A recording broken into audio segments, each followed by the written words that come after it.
ফের অস্বাভাবিক মৃত্যুর ঘটনায় আতঙ্ক ছড়ালো আরজিকর হাসপাতালে। লিফটে আটকে গিয়ে গত শুক্রবার বীভৎসভাবে মৃত্যু হয়েছে 40 বছরের অরূপ বন্দ্যোপাধ্যায়ের। 3 বছরের ছেলের হাত ভেঙে যাওয়ায় মধ্যরাতে চিকিৎসা করাতে গিয়ে লিফট খারাপ থাকায় মৃত্যু হয় বাবার। এই ঘটনার রেশ কাটতে না কাটতেই একইভাবে রবিবার মধ্যরাতে ঘটে গেল আরও একটি অস্বাভাবিক মৃত্যুর ঘটনা। জ্বর, মুখ নাক দিয়ে কাশির সময় রক্ত বের হওয়া এবং হৃদরোগজনিত কারণে আরজিকর হাসপাতালে জরুরি বিভাগে ভর্তি করা হয় নিমতার বাসিন্দা বিশ্বজিৎ সামন্তকে। তার বয়স 60। প্রাথমিক চিকিৎসার পর শৌচালয়ে যাওয়ার প্রয়োজন হয়। ডাক্তার ওই গুরুতর অসুস্থ ব্যক্তিকে বলেন হেঁটে সুলভ শৌচালয়ে যেতে। 60 বছরের অসুস্থ বৃদ্ধ ছেলের সঙ্গে হেঁটে শৌচালয়ের দিকে যেতেই মাটিতে লুটিয়ে পড়েন। তিনি অসুস্থ ছিলেন, ঠিকভাবে হাঁটতে পারছিল না, তার শ্বাসকষ্ট হচ্ছে। আমি ছবিটা দেখাবো, ঠিক এতটা পথ কিন্তু তাকে হেঁটে আসতে হয়। পরিবারের পক্ষ থেকে যে অভিযোগ করা হচ্ছে যে সঠিক সময় যদি যে স্টাফ শৌচালয় রয়েছে বা বাথরুম রয়েছে ট্রমা কেয়ার সেন্টারে, সেটি যদি খুলে দেওয়া হতো তাহলে এই ধরনের ঘটনা কিন্তু ঘটতো না। চিকিৎসকরা তাকে মৃত ঘোষণা করেন। বাড়ির একমাত্র রোজগারে ব্যক্তি ছিলেন তিনি। ট্রমা কেয়ার বিভাগের শৌচালয় থাকলে এই ঘটনা ঘটতো না। হাসপাতালের বিরুদ্ধে অব্যবস্থার অভিযোগ করলেন ছেলে। বাবা যখন একটু বেটার ফিল করছিল আর কি, তখন আমাকে বললো যে বাথরুমে আসবে। তো ওখানেরই একজন ডক্টরকে জিজ্ঞাসা করেছিলাম যে বাবা যেতে চাইছে ওয়াশরুমেতে। তো তখন আমাকে উনি বললেন যে বাইরে আছে, ওখানে যেতে।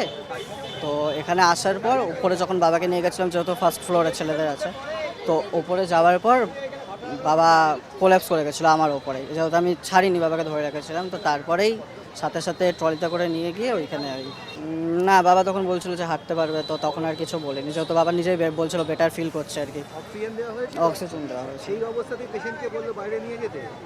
তখন বললো, তো ওনাকে বললাম যে বাবা বলছে এরকম, তো বললো ঠিক আছে নিয়ে যাও। কোনো কি গাফিলতির অভিযোগ আছে? এই ওখান থেকে এতটা আসা, এটাই যা।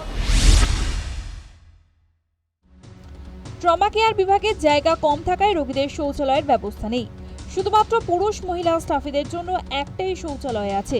একই অভিযোগ করছেন আরজিকর হাসপাতালের চিকিৎসক তাপস প্রামাণিক। নেই তো, বাথরুম নেই তো, ওই জন্যই তো বা পেশেন্টকে বাইরে যেতে হয়েছিল। এটা তো একটাই বাথরুম আছে এক্সিস্টিং, যেটা হচ্ছে আপনার মানে আমাদের যারা ডক্টর, নার্সিং স্টাফ, সিকিউরিটি বা অন্যান্য যারা আছে তাদের যায়। সেখানে মেল এবং ফিমেল একসাথে, মানে একটাই বাথরুমের ভেতরে, এইভাবেই চলছে। দায়িত্বে থাকা ডাক্তারের ভূমিকা খতিয়ে দেখা হচ্ছে জানালেন অতীন ঘোষ। গাফিলতি তো অস্বীকার করা যাচ্ছে না, গাফিলতি ছিল concern doctor, concern staff nurse যারা ট্রিটমেন্ট করেছে তাদের তো গাফিলতি আছে। আমি একজন সাধারণ মানুষ, আমি ডাক্তার নই, মেডিকেল ফ্রেটার্নিটির লোক। আমি জানি এবং দেখেছি যে সেরিব্রাল অ্যাটাক পেশেন্টের আবার সেকেন্ড টাইম অ্যাটাক হওয়ার সম্ভাবনা থাকে।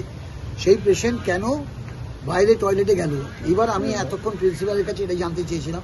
এই মেক্সিক এমার্জেন্সিতে প্রায় ডাবল পেশেন্ট হয়ে গেছে। ডাবল পেশেন্ট হয়ে যাওয়ার ফলে ওদের একটা বিরাট চাপ আছে এবং সেই চাপের জন্য কিছু চরম অব্যবস্থা দেখা যাচ্ছে, এগুলো বলেছেন।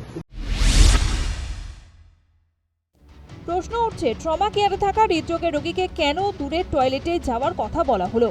এই বিষয়টা তো সবথেকে ভালো বোঝার কথা চিকিৎসকেরই। তিনি কেন উদ্যোগ নিলেন না? কেন টয়লেট নেই জরুরি বিভাগে?